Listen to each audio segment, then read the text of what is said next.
If you want to get the maximum amount of profit from a website, you need to get as much traffic as you can.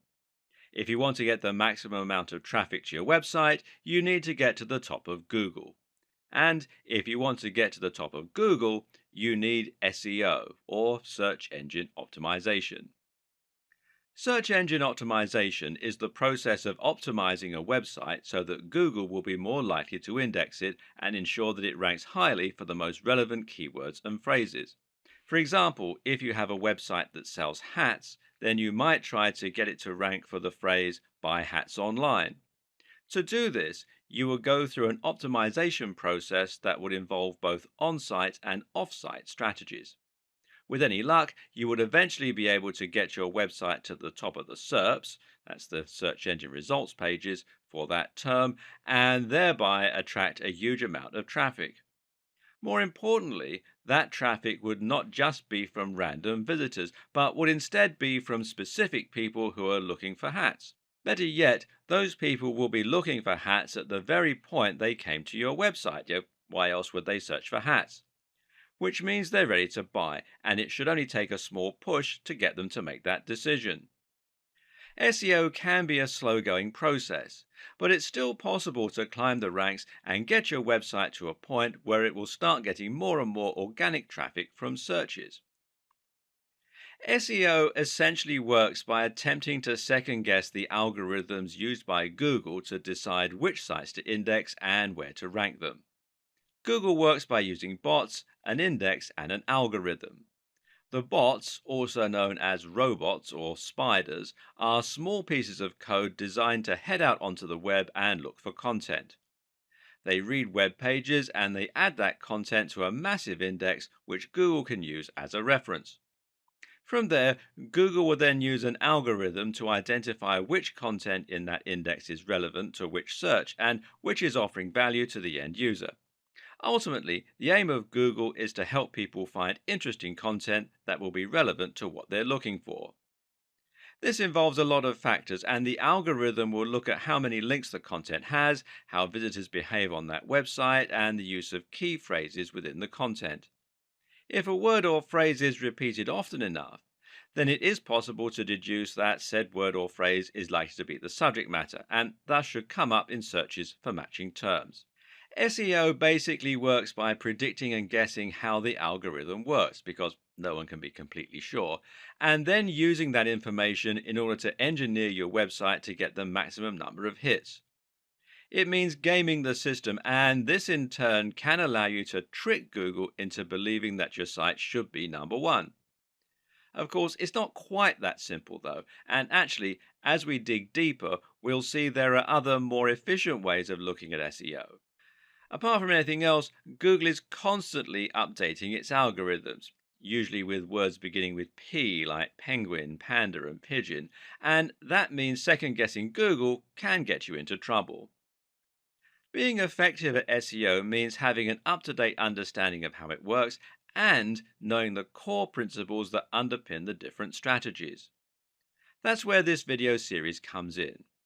Keep watching and you'll learn which old, outdated strategies you need to avoid, how to work with Google to get the very best results, and how to future-proof your site for upcoming changes. This is the modern guide to SEO for modern marketers and site owners. This is your SEO Bible and your key to unlocking incredible success on the web. Series with a little history lesson. Why? Because understanding how SEO used to work, how it has progressed, and what you now need to avoid is a very good way of creating context and helping you to understand what SEO means today.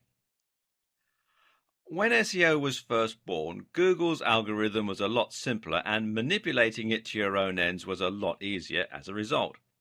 Back then, Google looked at two key factors in determining its rankings. Those factors were keyword density and links profile. Your links profile, also called your backlinks profile, is essentially determined by how many links you have pointing to your website coming from other sites. This serves two important roles. Firstly, links help Google's robots to find your website. Bots crawl the web by reading content and following links from one site to another. If you have a link on a site that Google has already indexed, then this will allow it to find yours and add it to the network. At the same time, Google views links as testimony, assuming that a website would only link to another website if it thought said website was good and had something valuable to offer its users. Google would also assume that if you have links from 20 websites about hats, then your site is probably going to be about hats as well, especially if the anchor text has your search phrase in it. The other factor was keyword density. Keyword density meant how many times your website would repeat the words that you were trying to rank for. The more content you had and the more often you repeated the same phrase throughout that content, the more likely you would ultimately be to get ranked for that search term and to show up high in the SERPs. Of course, it was also important to research the keywords and to make sure they were actually being searched for. For this, marketers could use Google's keyword research tool in order to check the volume of searches and to get an idea about how much competition there was. A savvy optimizer would then be able to look at terms with the highest search volumes and lowest amount of competition and then try to rank for those phrases specifically. This simple algorithm makes a lot of sense in theory and should have helped Google to find content that people will be looking for quickly and easily. It would read the content in order to see which site was the most relevant for that term, and it would look at which sites had the most links from other websites.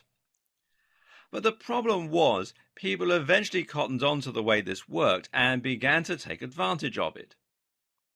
Search engine optimizers realized that all they had to do to get to the top of Google was to create as many links and as much content, with keywords, as possible.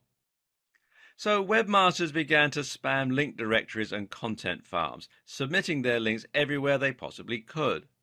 They began to pay other content creators to place links on their pages, and they would also trade links. Most websites ended up with a massive list of links somewhere on one of their pages, and these would just be other random sites that had contacted them and asked to exchange links. Worse was what started to happen to content. In a bid to create as much content as possible and to use the keywords as often as possible, creators began to churn out content in huge quantities while giving no regard to quality. They also began using keyword stuffing, which essentially means repeating keywords over and over again, even when it doesn't make any sense. A typical website from the early 2000s might read, "Are you looking to buy hats online?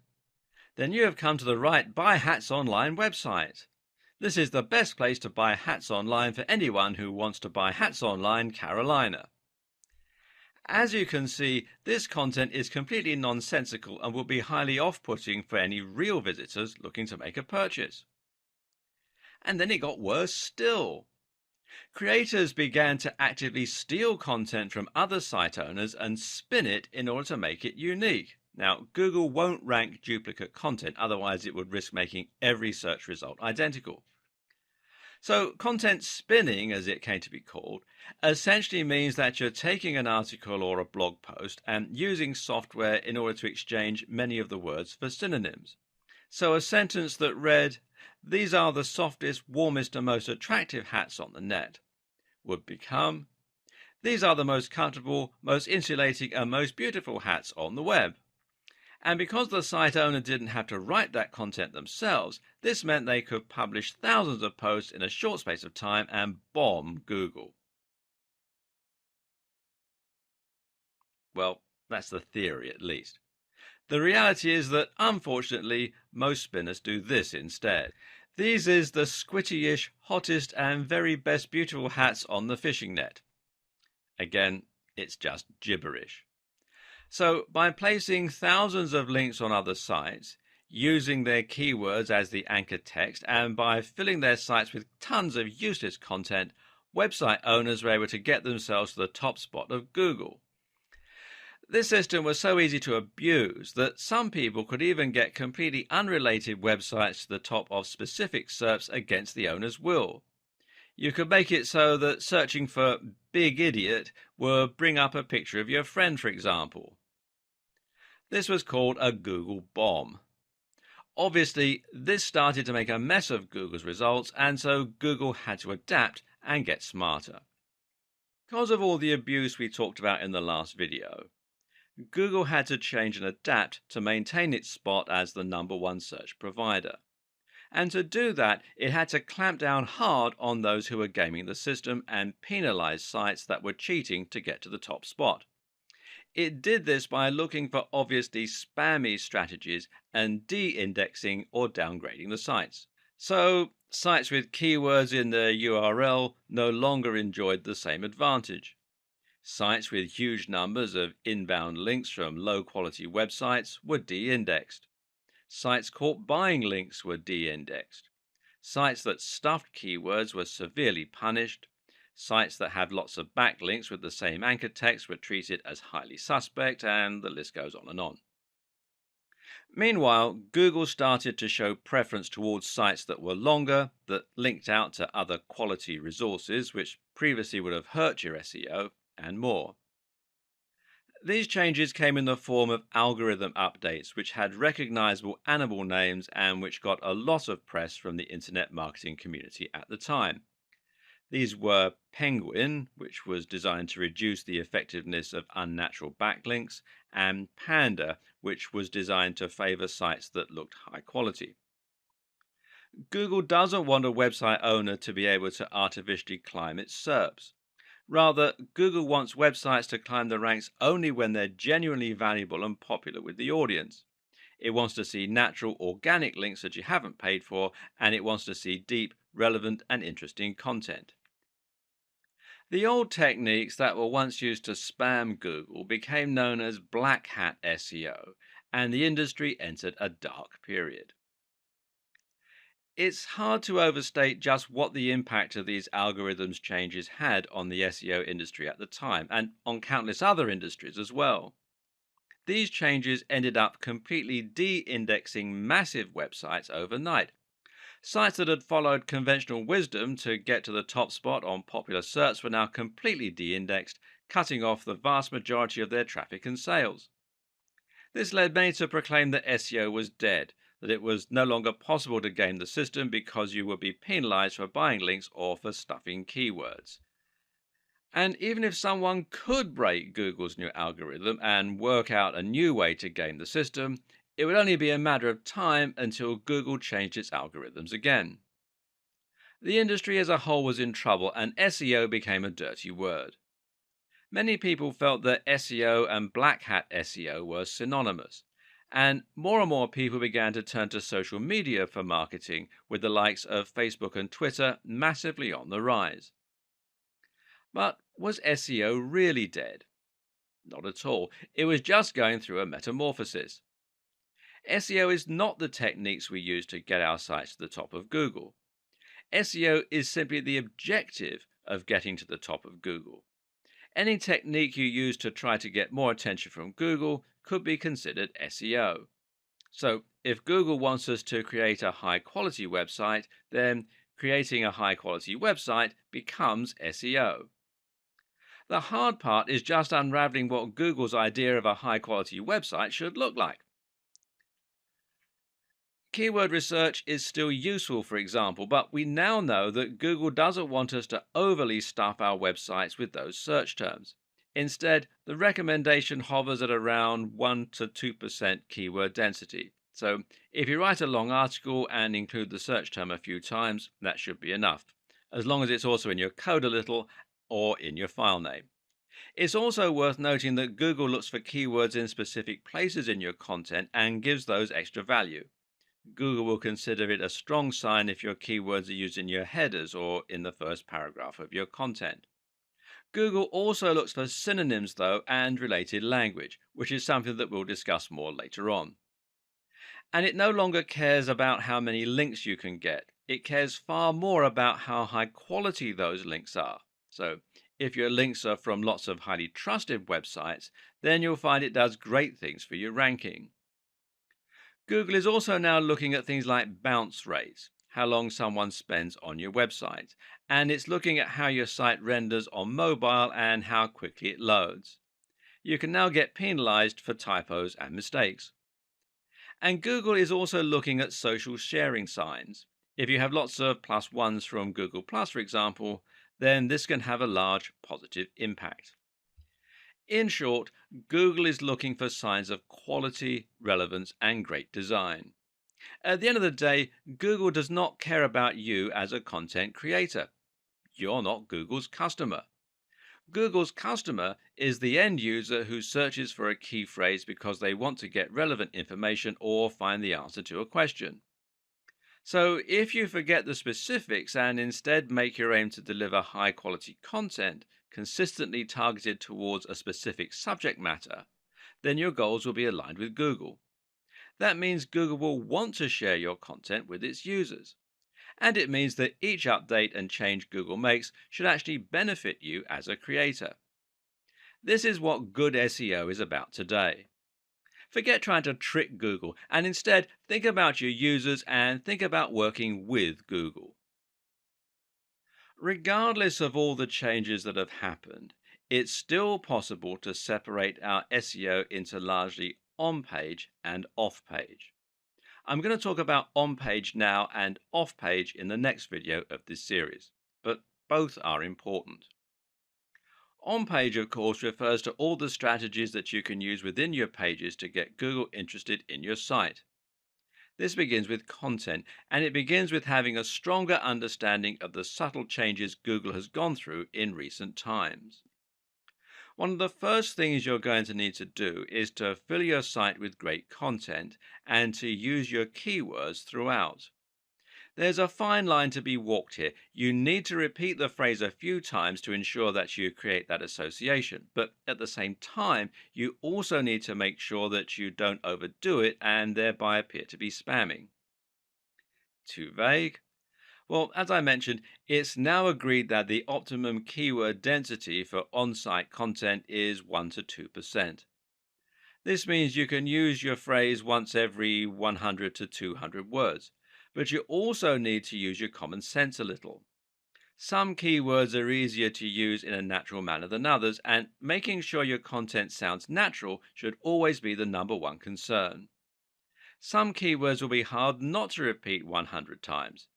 Others will never feel that they can come up naturally. The user always comes first, so if you can't fit the keyword in naturally anywhere, then just forget it and use it in your image, alt text, etc. The length of your post is also an important consideration. Back in the days of spammy SEO, almost every post was about 500 words long. Today, you'll have the most success by writing posts that are longer and more in depth. Imagine that your reader is going to sit down with a cup of tea and really dive deep into the subject. Yeah? That's the kind of experience you should be delivering.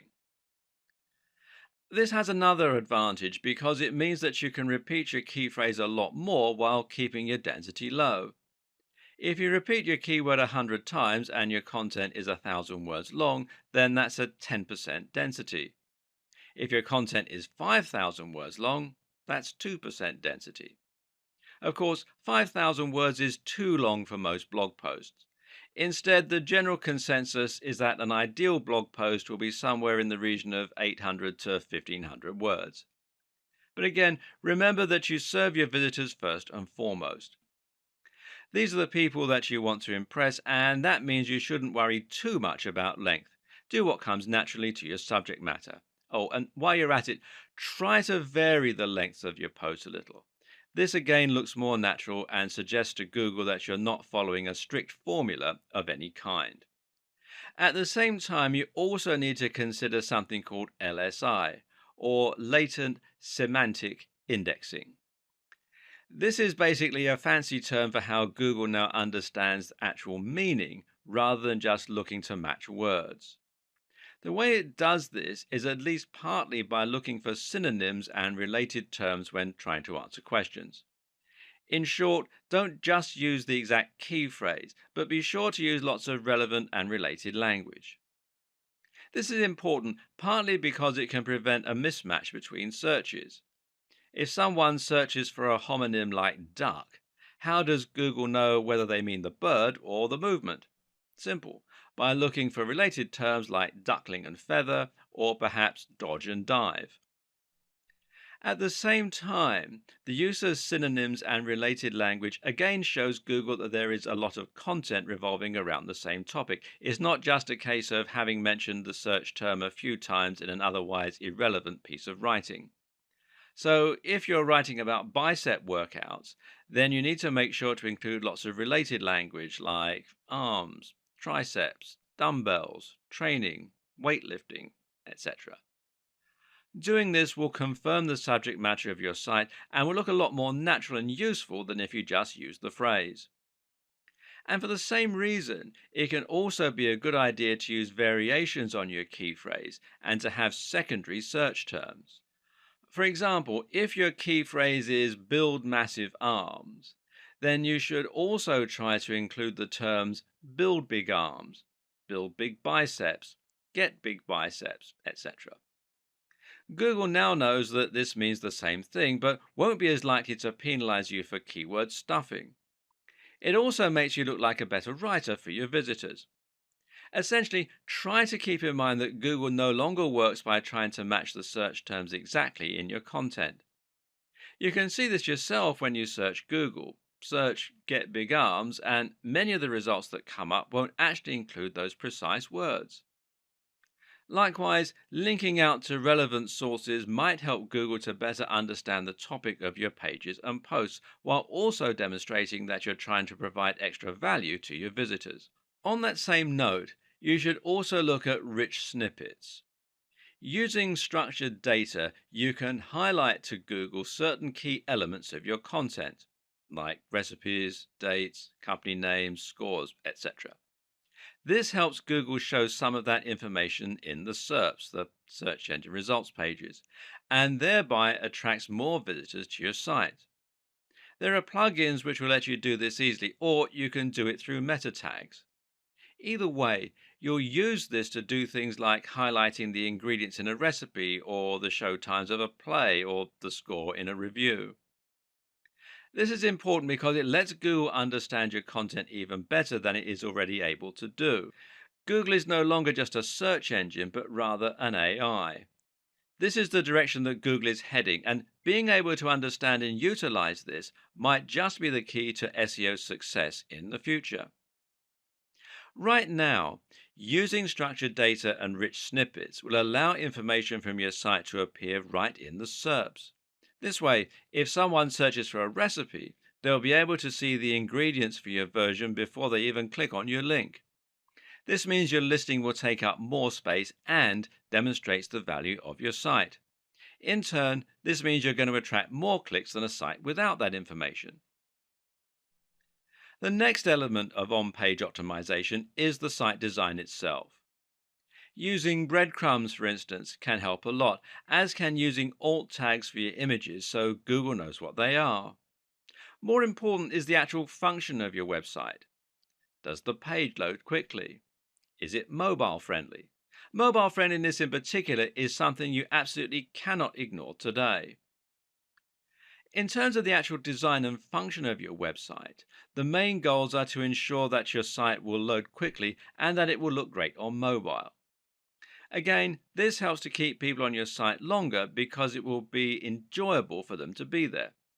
Avoid using too many plugins which will slow you down, and try not to inundate your visitors with adverts and popovers. Did you know that using light colors like light blues can actually help to keep people on the page longer by making them feel more relaxed? Consider this when picking your theme. Likewise, choose a theme that will adapt to the size of the display viewing it, and make sure you take advantage of things like caching to keep your site nippy. Themes that do this are called responsive insofar as they respond to the shape and size of the display they're being viewed on. This works by removing certain elements, by rearranging menus, etc., and by shrinking images. Note that mobile friendliness also means things like having large buttons, which are easier to click with a finger rather than a mouse, and avoiding mouse over drop down menus that, again, can't be operated on a mobile without a mouse. The best way to ensure that your website is responsive, that it looks the part, and that it will encourage the maximum engagement is to use WordPress. WordPress is a CMS, that's content management system, that makes it incredibly easy to build a responsive website and then add a custom theme that you've downloaded, either free or paid, or made yourself. Using WordPress removes much of the guesswork and makes it very easy for you to implement new layouts and even add things like rich snippets by downloading the right plugins. There's a massive online community to support your development, and the tool is used by many of the biggest sites on the net, meaning that it is a proven quantity as far as SEO goes. And you can find more here at wordpress.org. Seeing as WordPress is free, you're actually really making life harder for yourself by using anything other than it to build your website. Check your mobile friendliness on this site here, which is search.google.com/search console /mobile friendly, and your page speed on this site here, which is developers.google.com /speed page speed, all run together as one word, /insights. As I mentioned, there are a few miscellaneous tips that can also help to improve your on-page SEO. For example, it's generally accepted that using copyright notices and legal disclaimers can be seen as a positive sign by Google that these will make your website look more professional and more like a real business. Think as well about how you're going to help Google find the content within your site. Having a sitemap can be very helpful for indexing, for example. And you need to avoid using images that have text in them, and definitely avoid the use of Adobe Flash, seeing as Google is unable to read that type of copy. You can also insert your search terms into your site code by including in file names, the file name of an image, for example, and including it in the permalinks. Now, these are the URLs of specific pages, which should match the title of your posts. Then you have the behavior of your visitors. In other words, how long are your visitors staying on your page? Do they click a lot of internal links? Do they scroll down the page? Are they leaving comments? Google wants to see that your site is offering value to your visitors, and the best way they can do that is by looking to see if people are actually enjoying the content you've created. Your site design is all about getting your visitors to spend a long time on your page and then to interact with it. You can do this by using related posts and by making your comments section appear more interesting and easier to use. But you should also do it by simply ensuring that your site looks great, performs well, and is filled with interesting and relevant content. Try to avoid adverts or bad design elements that are going to instantly put people off and cause them to leave your website. Remember, Google wants to see that people are spending time on your website, and the best way you can ensure this happens is by making content that people want to read. Moreover, you need to ensure that content is presented in a way that encourages people to stick around. Forget dense blocks of text with no images. Instead, create content with lots of headers that's well spaced out and that uses large, beautiful pictures throughout. In terms of the actual writing, try to use a narrative structure where possible to really pull people in. Tell a story. Use cliffhangers and make it impossible for your visitors not to move down to the next line. Ultimately, it comes down to making sure you're providing the very best experience for your visitors, but doing so in such a way that Google can see and understand that that is the case. In the last video, we talked about the basic strategy you'll use for your on-page SEO. But what about link building? How has that changed in recent years? Once again, the key is to focus more on quality rather than quantity. If you once had 1,000 different links all coming from low quality websites, this could now actually stand to hurt your SEO, as it will look like link spam. If you've been guilty of using these old practices in the past, you might want to consider Google's link disavow tool, which you can find here at google.com/webmasters tools/disavow hyphen links hyphen main question mark PLI equals 1. And there is a posting on Google's blog which explains how the tool works and everything. And you can read more about that at support.google.com/webmasters/answer/2648487 question mark HL equals EN. And what these tools do is it allows you to tell Google that you didn't ask for the low quality links and thereby prevent them from affecting your ranking. The fact that tools like this exist show that Google does still support good SEO, by the way. Once you've removed all your low quality links, you need to start looking for high quality links. Which ones are those? Simple. They're the ones that follow all of the advice that we gave in the last video on on-page SEO. These should be sites that are relevant to your niche/stroke industry, but also ones filled with the very best quality content and which seem to have an entirely engaged user base. In other words, look for the very best sites in your niche. Make your site as good as theirs and then approach them for a link. The sites that Google will rank highest for a particular search term are the ones that appear the most relevant and that have the best content and the best design. At the same time, though, they will also be the ones that have the most trust. This means Google considers them an authoritative resource and expects the information on their site to be accurate and well written. This is something that sites like Moz have tried to quantify with terms like trust flow. However, there's no defined method of determining a site's trust, and instead we have to infer the best strategies for building trust, as usual. What we do know is there are some sites that Google trusts absolutely implicitly. These are sites like harvard.edu, BBC News, etc. And how does it know it can trust them? Well, the current understanding is that Google will trust sites which either have a very well organized brand name, like the BBC or The Verge, or sites that have .edu or .gov domains. So, how can the rest of us thrive? Well, simple. We try to get links that come from those highly trusted resources. If you were able to get a link from BBC News, for example, this would absolutely transform your success. You would find you got hundreds of thousands of visits to your site simply from people clicking on your link, and this would result in hundreds or even thousands of dollars in AdSense and sales overnight. Meanwhile, if the content that was linked to was good, thousands of these people would post your link and share it. And more importantly, Google would sit up and take notice that the BBC had linked to your site.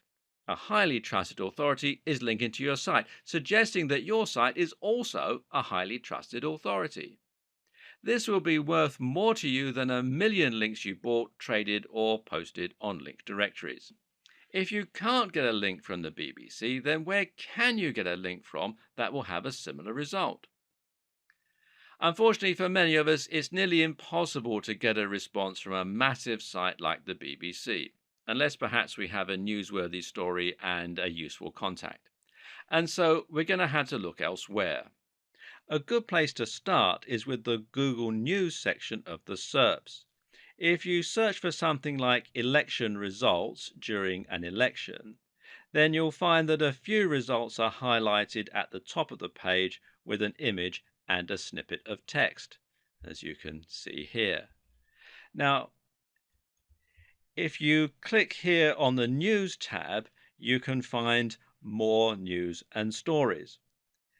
Now, these news stories aren't manually curated, but are rather selected from sites that Google trusts. If a site is in Google News, then it's a pretty sure sign that that site has made it, especially in a competitive niche. And thus it shows you exactly where you need to be getting your links from. If you can get links from any of these sites, then you're going to get almost the same boost as you would get from the BBC although to a lesser degree. But how did these sites make it so big? Perhaps they got links from the BBC, in which case you're getting some of the benefit via their link to you. And the same thing would happen if they had a link from a site that had a link from the BBC. Try to think of this as a game of degrees of separation. You might struggle to get in touch with the very biggest authorities on the web, but if you can indirectly trace a link back to a big site, then you'll enjoy more love from Google the closer that relationship is. Chances are that you already know what the biggest sites in your niche are. These are the sites that are household names and that everyone goes to when they want information on your subject. Chances are they're also the same sites that end up in Google News. And because they're so big, they've probably got links coming in from other big sites. So, how do you get these big sites to answer you so that you can get some benefit from their links? And seeing as you're no longer allowed to buy links or do link swaps, how do you get them to link to you? Well, generally, the answer that most SEO experts recommend is using guest posts. A guest post is like a link swap, except that instead of swapping a link for a link, you're swapping free content for a link. Your job is to scope out sites that might be responsive to a message from you. Look at the type of content they publish and then write a post that's along the same lines. You then contact the site owner by email and show them your content, asking if they would like to publish it. The deal is that they can publish your post, but only if they include a link back to your site in exchange. They can do this by putting your link and bio in an author box, or they can do it by including your link naturally in the content of the article. By embedding the link this way, you make it look a lot more natural and you can send even stronger signals about the topic of your post. And remember that it's also highly important for the topics of sites linking to you to match the topic of your site. And this way, you're not only posting on a site you chose in your niche, but you're also filling it with a directly relevant post. This is a fantastic way to build links, but there are a few caveats. The first is that you still need to be careful. Matt Cutts, who used to work on Google Search, has made it clear that the overuse of guest posting can still lead to penalization. This is still a form of link manipulation. Likewise, you need to be careful about constantly using the same anchor text and generally being predictable. Mix it up. Finally, consider that it will still be hard to get an answer from top influencers in your niche. The solutions include making sure that your content and the site you're linking to are great quality so that the creator will be happy to be associated with them, delivering real value in the guest post, spending some time developing a relationship first, perhaps by sending some emails and maybe by leaving some comments on their blog, starting relatively small and working your way up. Look for blogs that are just ahead of yours. Each time you succeed, your site will get bigger and you'll be able to approach a slightly bigger influencer next time. Use your existing contacts. Maybe you have a friend who owns a blog. Network in person. And for making a big impact, nothing beats the power of actually meeting a blogger or a site owner in person and making a connection that way. Go to SEO networking events and generally don't be afraid to pick up the phone. A key lesson to apply to pretty much every aspect of SEO is not to get carried away when you find ideas that work. For example, just because quality is key, that doesn't mean that you need to disavow every low quality link and only ever build links from the top sites. Why? Well, you guessed it. It looks unnatural again and actually looks like manipulation. Take a look at sites like the BBC and you'll see that they have a huge and highly diverse link profile. They'll have links from massive sites but also tiny spam sites.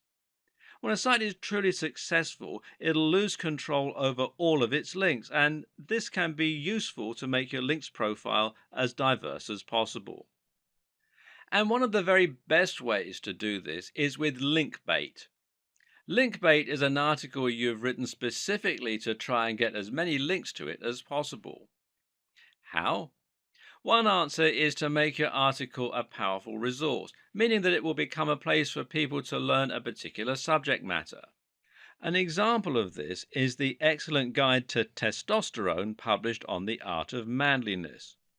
This post goes much more in depth than many similar blogs on the same subject, and as a result, countless other articles have linked to it as a resource. Another option is to create a post that will somehow support a discussion.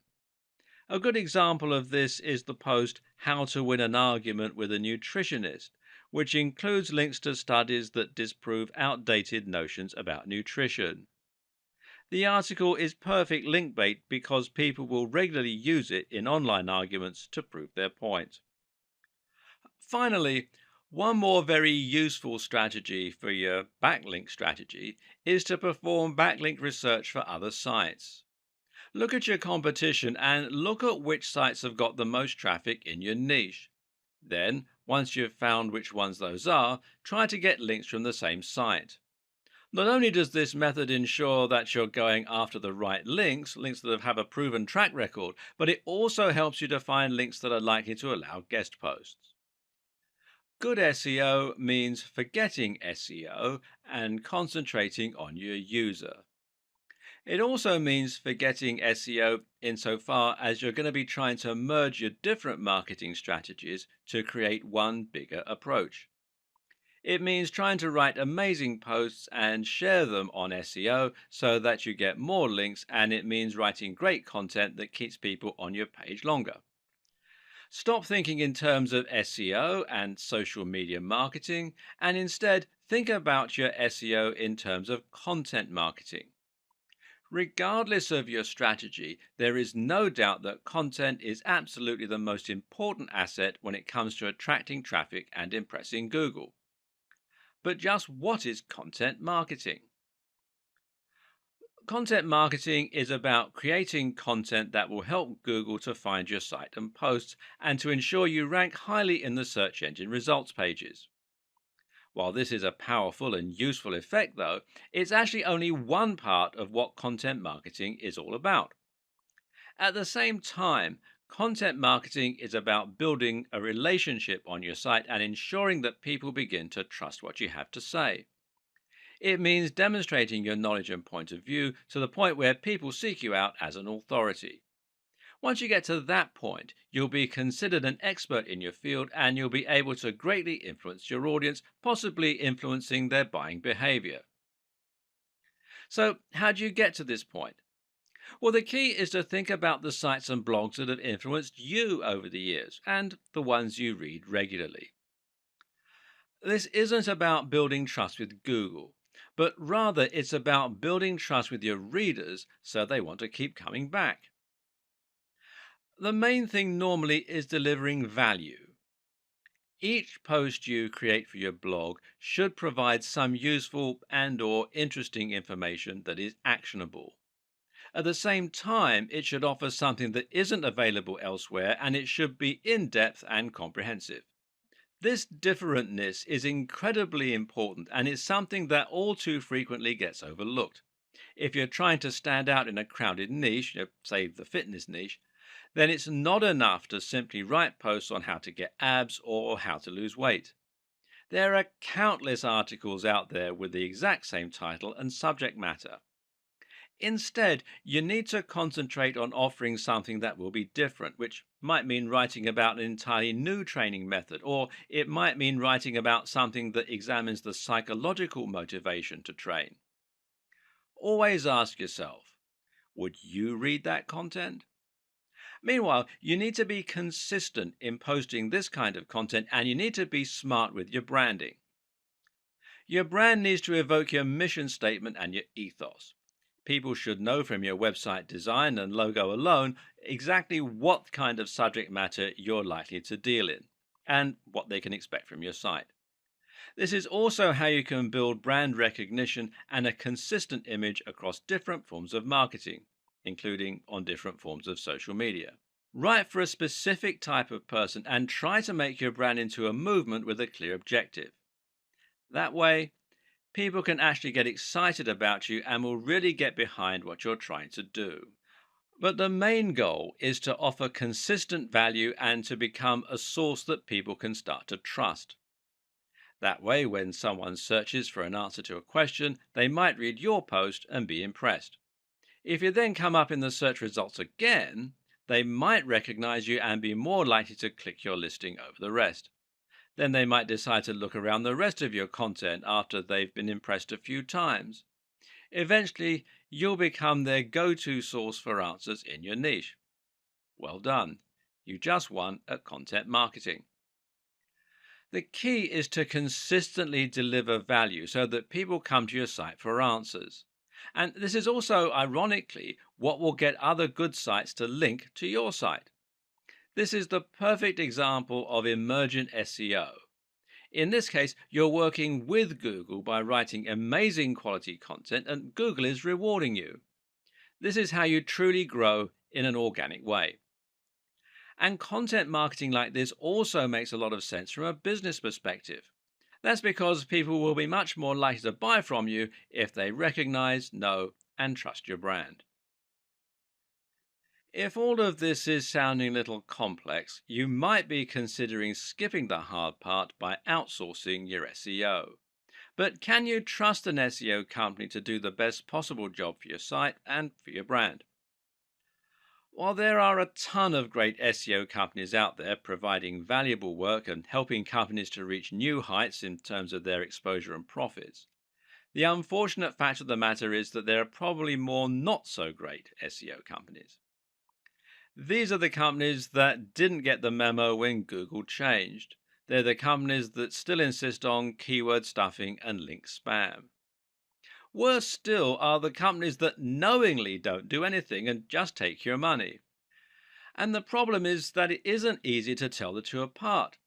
How do you know if your SEO company is offering great value for money or whether it's actually just twiddling its thumbs and sending you large invoices every few months? Now, this isn't a problem you face with most other industries. If you hire someone to paint your fence, then at the end of the day, you can see the work they're doing and you can decide for yourself if you're getting your money's worth. Ultimately, your fence is either going to be painted or it isn't. There are no half measures. The same is true for cleaning companies and marketing consultants and for accountants. But when you hire someone to do SEO, you actually can't see the results right away. It can take months for SEO to have a positive impact on your site's ranking, and even when it's been done well, there's no guarantee you'll get to page 1. And worse, most people don't have a comprehensive knowledge of SEO, and so they don't know what the companies should be doing to help them get the best results. How can you check on someone if you don't know what they're meant to be doing? In fact, even if you handle SEO yourself, it can still be hard to know if it's working or not. There are some metrics and tools you can use to measure how well your site is doing, though, and I'll talk about them in the next video. Because some SEO tactics take a while to bring traffic to your site, sometimes it's hard to track whether your SEO campaign is working or not, especially if you're outsourcing the process to an SEO company. One thing you can do, though, is to ask the SEO company to provide you with the metrics regarding the SEO campaign, and some of these metrics can be more useful than others. You can ask for the number of links that have been built, for instance. Ask for the page rank of the pages where those links have been built, although page rank is now largely a depreciated measure. And use everything you've learned in this video series to ensure that those are high quality links and not just link spam. You need to think about long-term results, not a short-term boost. And you can track changes in your position in the SERPs, that's the search engine results pages. Many SEO companies will use tracking software which lets them see your site climbing the rankings for different terms over time. They can use these to deliver you a report showing how your site has climbed since their intervention. If you're handling your own SEO, you might still choose to use a tracking tool in order to keep an eye on your success over time and ensure that your efforts are getting results. But what does any of this tell you? Because here's something else to consider. Getting to the top of Google is not the end goal. Even if you get to the top of Google, there's no guarantee this will bring more profits for your business because you need to ensure that the people finding your content are targeted and that those people are converting. Or to put it another way, all that really matters is the bottom line. If you're a business and you're paying for SEO, you'll need to know that you're getting more sales because of that SEO and you're earning more money. This way, the SEO is offering ROI, which means it's been money well spent. Savvy companies track the ROI of their SEO spend by using a tool called Google Analytics. This is the most well known analytics tool for webmasters and marketers, and one particularly useful feature it has is the ability to set a goal and then track the traffic that makes it to that goal. If you're trying to sell a product, your goal might be the thank you page people get directed to after a purchase. This allows you to see not only that you're getting more traffic, but also that you're getting more targeted traffic that's actually converting. Better yet, Google Analytics will be able to tell you where those converting visitors come from. And specifically, you'll be able to see if someone who used your search term eventually ended up buying your product. These are people who have bought products from you because of your SEO efforts. If you hire an SEO company to help you rank for a certain search term, you're probably missing the point. A better way to approach this is to hire an SEO company to help you increase your profits or your brand awareness. Thus, the very best SEO companies are those which use a combination of different marketing tools, combining everything from SEO to social media to brand management. Part of this is choosing the right search terms. So, if you let your SEO company choose your search term and they don't increase your profits, they might be good at ranking, but it's not a good strategy. It's important to know whether ranking for the particular phrase you're interested in is actually going to translate into tangible results. The same is true if you're doing SEO on your own. And one way you can check how successful your SEO is likely to be before you spend lots of time and or money on it is to use PPC. PPC is of course pay-per-click.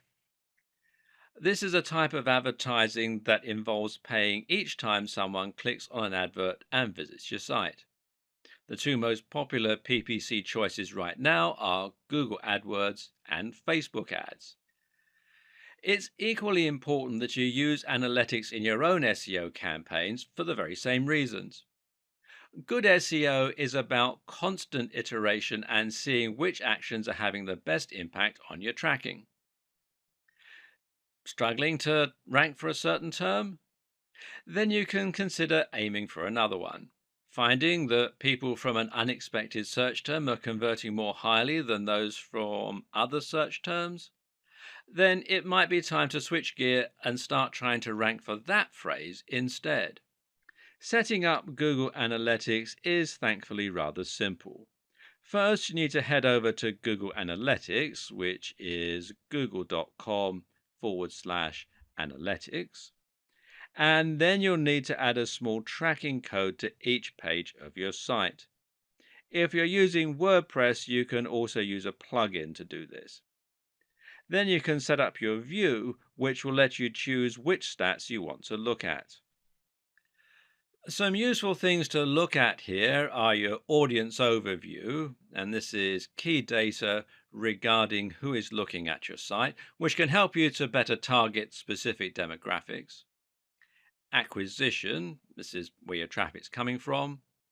Real time, which shows you how many people are on your site right now, and the aforementioned goals. With what we've covered so far, you should now know everything you need to know in order to begin a modern and effective SEO campaign. The problem, though, is that, as we've already mentioned, SEO is something that is constantly evolving and changing. We already know that Google has a lot planned for its search algorithm in the future.